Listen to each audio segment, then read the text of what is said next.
Shalom, selamat pagi Bapak Ibu yang dikasihi oleh Tuhan Yesus Kristus.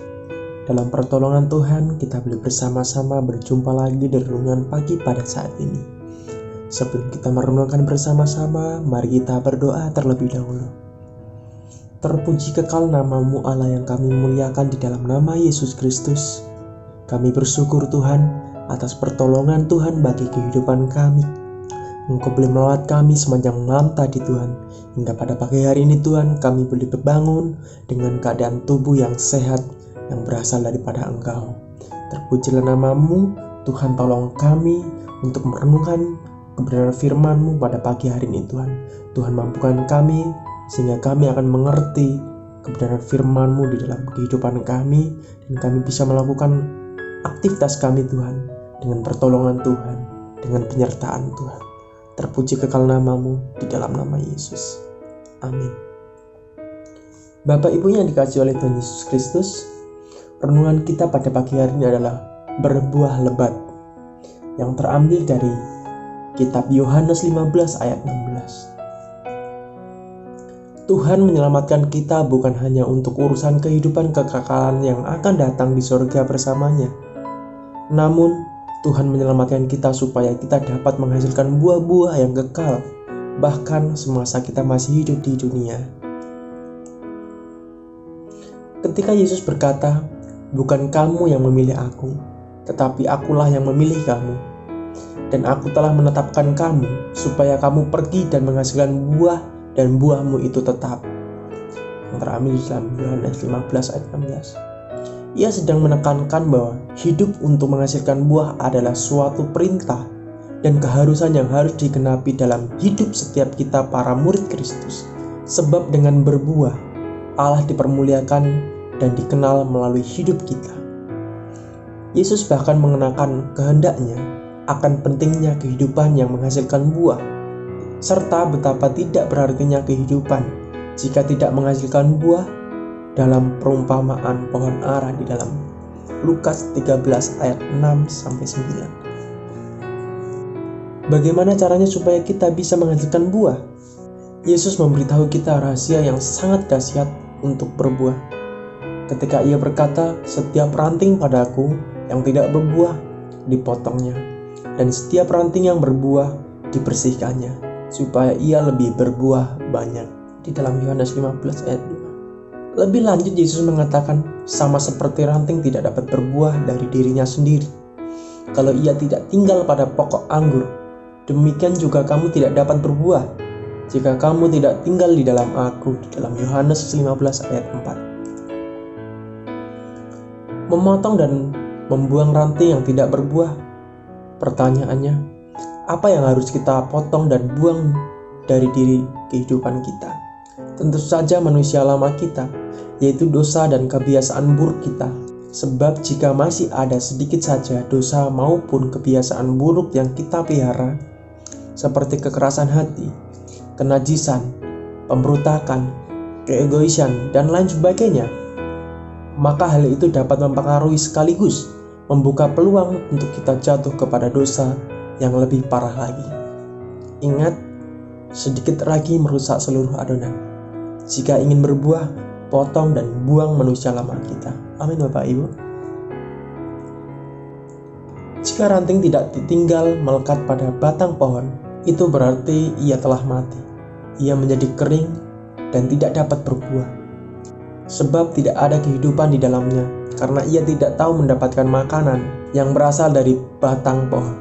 Tinggal dan menundukkan diri untuk hidup dipimpin oleh firman Tuhan akan membuat kita memperoleh makanan untuk bertumbuh sehingga berbuah lebat.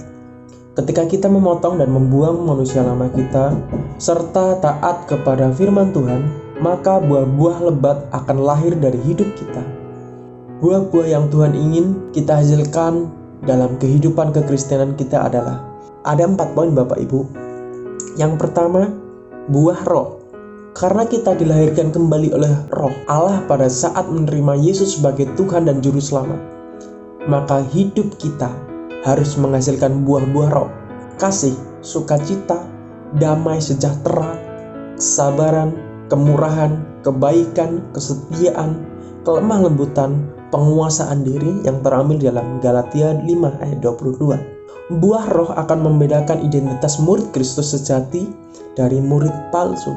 Sebab buah roh adalah karakter Kristus. Murid Kristus yang sejati ditandai dengan adanya karakter Kristus dalam dirinya.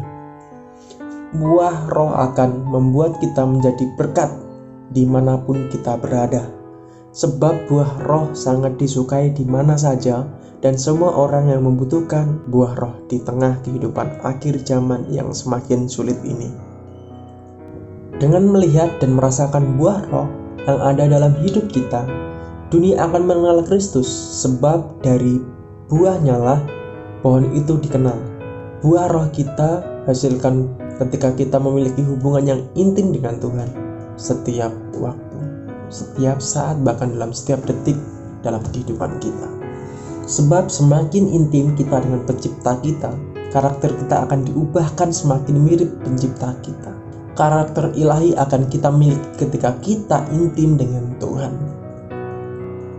Poin yang kedua, buah pelayanan. Kita adalah anggota tubuh dan Kristus adalah kepalanya. Jika kita mengaku mengasihi Kristus, kita juga akan mengasihi tubuh Kristus.